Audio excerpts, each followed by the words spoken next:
दोस्तों, दिल्ली ब्लास्ट की घटना से जुड़े आज कुछ बड़े खुलासे सामने आ रहे हैं। कमरा नंबर 13, तुर्कमान गेट मस्जिद, कन्नॉट प्लेस। आखिर आज क्या क्या राज खुल गए। दिल्ली ब्लास्ट का आज चौथा दिन है और जांच एजेंसियों को कई नई बातें पता चली हैं। इस बीच जम्मू कश्मीर के मुख्यमंत्री का भी एक रिएक्शन सामने आया। उन्होंने कहा कि जम्मू कश्मीर का हर निवासी आतंकी नहीं है। दिल्ली ब्लास्ट मामले पर मुख्यमंत्री उमर अब्दुल्ला ने यह बयान दिया। और एक दुख भरी बात यह है कि दिल्ली ब्लास्ट में घायल एक और शख्स ने दम तोड़ा। मृतकों की संख्या बढ़कर अब 13 हो चुकी है। 3 लोग अब भी आईसीयू में भर्ती हैं। अभी एक दिन पहले आपको पता होगा, प्रधानमंत्री नरेंद्र मोदी भी भूटान से लौटते ही दिल्ली ब्लास्ट घायलों से मिलने पहुंचे। एयरपोर्ट से सीधे LNJP हॉस्पिटल गए। इस मुलाकात के दौरान एक घायल शख्स ने जो आप बीती सुनाई, उसे जानकर आपकी भी रूह कांप जाएगी। वो शख्स बोला कि प्रधानमंत्री जी, धमाका इतना जोरदार था कि आंत फट गई। गंभीर ऑपरेशन किया गया। कुछ मरीज अभी भी वेंटिलेटर पर हैं। डॉक्टरों का कहना कि अभी भी इनकी स्थिति गंभीर बनी हुई है। तो वहीं इधर दिल्ली ब्लास्ट के बाद भारत पाकिस्तान सीमा से भी एक बड़ी खबर आ रही है। 3 किलोमीटर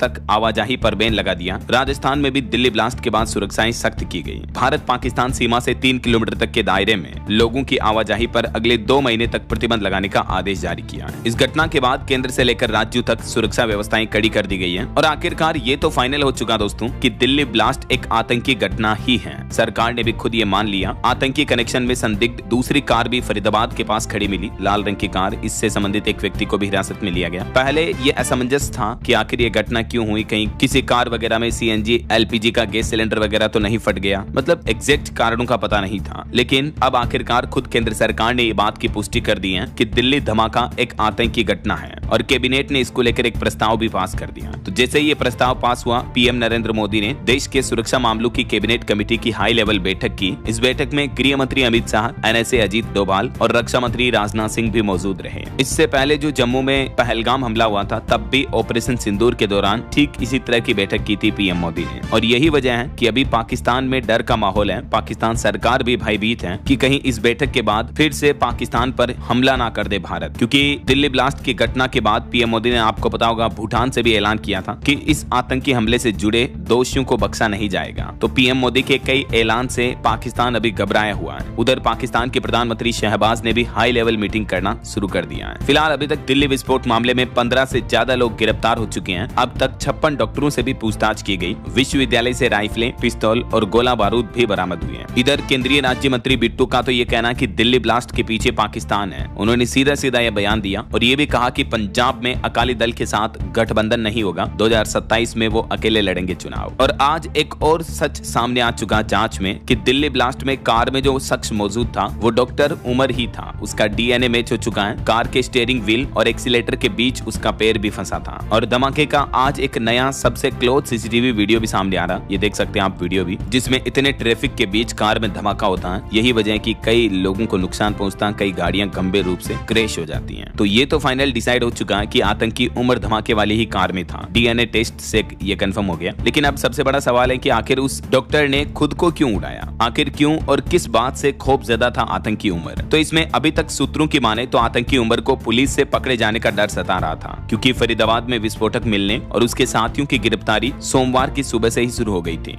तो आतंकी डॉक्टर उमर किसी तरह भागने में कामयाब रहा था और उसके पास कुछ विस्फोटक पहले से ही थे। वह दिल्ली में धमाके से पहले कई जगह मौत वाली कार को घुमाता रहा जिसमें विस्फोटक भरा था और जिस कार से धमाका करना था, तो उस कार को लेकर कई जगह पर घुमा वो। ये देखिए, आतंकी डॉक्टर उमर के कुछ नए वीडियो भी सामने आ रहे हैं। दिल्ली में 5 नए CCTV वीडियो जारी किए आज दिल्ली पुलिस ने। सुबह 8 बजे वो बर्दरपुर बॉर्डर टोल से एंट्री लेता है, फिर मस्जिद गया। 11 घंटे में मिनट टू मिनट कई जगहों पर उसने विजिट किया। कभी मयूर विहार गया, तो कभी फरीदाबाद, तो कभी कन्नॉट प्लेस में आतंकी उमर को देखा गया इन अलग अलग CCTV वीडियो में। इसके बाद वह लाल किले की पार्किंग में करीब 3 घंटे तक रहा। वह बम को और घातक बनाने के लिए 3 घंटे तक दिमाग लगाता रहा और आखिरकार शाम को उसने पैनिक होकर Lal Qila metro gate number 1 के पास उसे ब्लास्ट कर दिया और खुद को उड़ा दिया, पुलिस से पकड़े जाने के डर के चलते। तो अभी तक की थ्योरी तो ये सामने आ रही है। बाकी जांच एजेंसियां और भी दिन रात इस मामले की इन्वेस्टिगेशन कर ही रही हैं। फिलहाल ये कुछ बातें कंफर्म हो चुकी हैं कि वो I-20 कार जिसमें धमाका हुआ, उसे चलाने वाला शख्स कोई और नहीं बल्कि डॉक्टर उमर ही था। DNA रिपोर्ट आने के बाद इस बात की पुष्टि हुई और जांच एजेंसियों ने डॉक्टर उमर की मां के DNA सैंपल्स को I-20 कार से मिली हड्डियों और दांतों के DNA सैंपल से मैच कराया था। तो मां बेटे दोनों का सैंपल मैच हो गया। तो इसी बात से यह कंफर्मेशन होगा, है ना। वहीं इधर दिल्ली ब्लास्ट मामले पर अब हरियाणा में एक और तीसरी संदिग्ध कार भी मिली है। बताया जा रहा है कि यह कार लेडी टेररिस्ट शाहीन की है। और इससे पहले वाली पिछली जो लाल कार मिली उसमें विस्फोटक होने के सुराग भी मिले। फरीदाबाद में पार्क करने वाला भी अरेस्ट हो चुका है इस कार को जिसने पार्क किया था। और ये जो जिस लेडी डॉक्टर की बात हो रही है वो डॉक्टर है आतंकी डॉक्टर शाहीन। इसके 2 बेटे हैं जिसने एक सरकारी डॉक्टर से शादी की। कानपुर में इसके एक्स हस्बैंड यानी पूर्व हस्बैंड बोले कि उसके बारे में आतंकी सुनकर ही सदमा लगा, मैं 10 साल से उसके संपर्क में नहीं हूँ। जांच में ये भी पता चला कि ये जो डॉक्टर शाहीन है ये अपने जूनियर डॉक्टरों का ब्रेन वॉश करती थी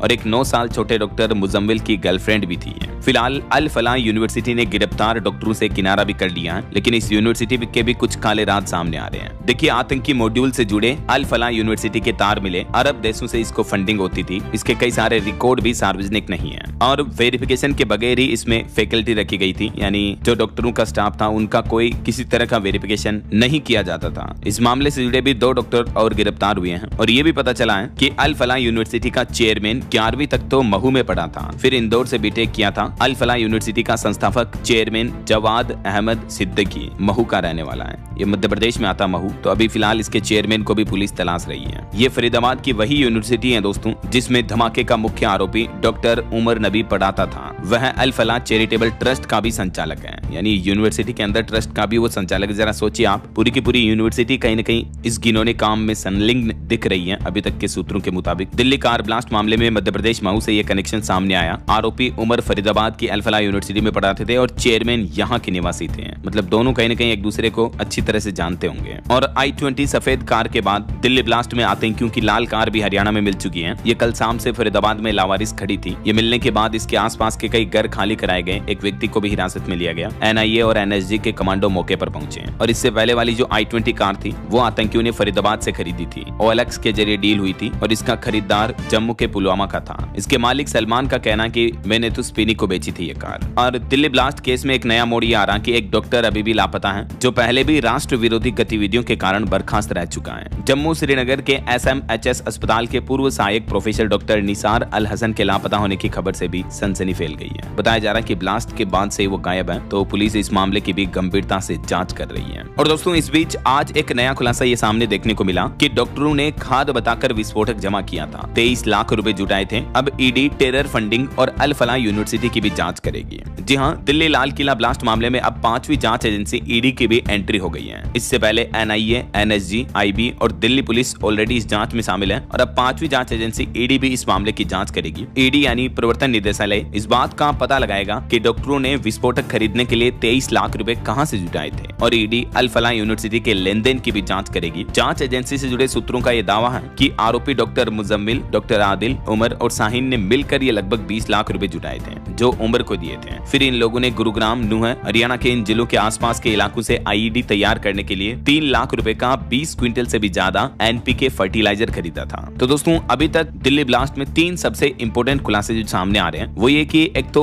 इस साल जनवरी में ही लाल किले की रेकी की गई थी। दिल्ली को दहला देने की साजिश जनवरी से रची जा रही थी। दूसरा, दिल्ली में हमला 6 दिसंबर को करने का प्लान था। नबी चाहता था कि 6 दिसंबर को हमला करें, लेकिन मुजम्मिल की गिरफ्तारी से पूरा प्लान बिगड़ गया। ये बात 8 आरोपियों से पूछताछ में भी सामने आई है। फिलहाल गिरफ्तार आतंकियों में 6 डॉक्टर हैं और श्रीनगर का रहने वाला एक अन्य संदिग्ध डॉक्टर निसार तो अभी फरार ही है। और तीसरा खुलासा ये आ रहा कि खाद की बोरी बताकर विस्फोटक जुटा रहा था गनी। फरीदाबाद की अल फलाह यूनिवर्सिटी में काम कर रहा कश्मीरी डॉक्टर मुजम्मिल गनी खाद की बोरियां बताकर किराए के कमरे में विस्फोटक सामग्री जमा कर रहा था। 20 दिन पहले मुजम्मिल कमरे में कुछ बोरियां रखने आया था। तब पड़ोसियों ने उनसे पूछा कि इसमें क्या है, तो जवाब में मुजम्मिल ने कहा था कि ये खाद के कट्टे हैं और इन्हें कश्मीर ले जाना है। इस कमरे से 100 मीटर दूर एक मकान में CCTV कैमरे लगे हैं, तो पुलिस ने उनके फुटेज भी जब्त कर लिए हैं। तो फिलहाल 3 ये इंपोर्टेंट खुलासे सामने आ रहे हैं। और इधर हरियाणा के नूह का इमाम का भी आतंकी कनेक्शन पकड़ा गया। कश्मीर से 15 दिन बाद लौटा डॉक्टर मुजम्मिल इसके घर रुका था। यहीं पर खाद बताकर विस्फोटक की बोरियां रखी गई थी। समझ रहे हो? तो अभी तक दिल्ली धमाके के बाद जम्मू कश्मीर में भी 500 से ज्यादा ठिकानों पर छापेमारी की गई। लगभग 600 लोगों को हिरासत में लिया गया। पूछताछ चल रही है। सफेद पोस्ट मॉड्यूल पर शिकंजा कसा गया जो डॉक्टरों की आड़ में आतंक फैला रहे थे। और इस दिल्ली बम धमाके की देश के नामचीन मुसलमानों ने आलोचना भी की। मुस्लिम पर्सनल लॉ बोर्ड ने आज एक लेटर जारी करते हुए लिखा कि इस मामले की निष्पक्ष जांच होनी चाहिए। बोर्ड के अध्यक्ष मौलाना खालिद सैफुल्लाह रहमानी ने इसे आतंकी हमला होने पर राष्ट्रीय सुरक्षा व्यवस्था पर भी गंभीर सवाल उठाए। उधर अमेरिका से भी आज एक बयान देखने को मिला कि भारत सक्षम है, हमारी जरूरत नहीं है। दिल्ली धमाके पर बोला अमेरिका। अमेरिकी राष्ट्रपति डोनाल्ड ट्रंप के मंत्री ने ब्लास्ट को आतंकी हमला बताया और उसके बाद अमेरिकी गवर्नमेंट का भी ये घिनौना बयान देखने को मिला इस मुश्किल घड़ी कड़ी में। आखिर उनको कौन पूछ रहा है हमारे मैटर में बोलने की। इधर असम में भी दिल्ली धमाके को लेकर कुछ सोशल मीडिया पर आपत्तिजनक पोस्ट को लेकर मुख्यमंत्री हिमंत बिश्व शर्मा ने कार्रवाई की, 15 लोगों को गिरफ्तार किया और कहा कि पुलिस इनके खिलाफ बिल्कुल भी नरमी नहीं बरतेगी। इस आतंकी धमाके के बाद देश की राजधानी दिल्ली के बाजार पूरी तरह दहशत में है। अब तक 1000 करोड़ से भी ज्यादा का नुकसान हुआ और वीकेंड तक व्यापारियों को और भी बड़ा झटका लगने का अनुमान है। हालांकि दिल्ली धमाके के बाद कुछ देशों ने भारत के साथ फेवर में पोस्ट किए, जैसे मिस्र और अर्जेंटीना ने कहा कि हम भारत के साथ हैं, आतंकवाद रुकना चाहिए। भारत में मिस्र के राजदूत कामेल जायद गलाल ने भी इस दिल्ली धमाके की कड़ी निंदा की है। मिस्र के राजदूत का कहना कि आतंकवाद के खिलाफ सिर्फ भारत ही नहीं बल्कि अंतर्राष्ट्रीय और मानवीय तौर पर भी एक ही कानून है। तो ये दोस्तों Delhi Red Fort blast breaking news के कुछ लेटेस्ट अपडेट रहे।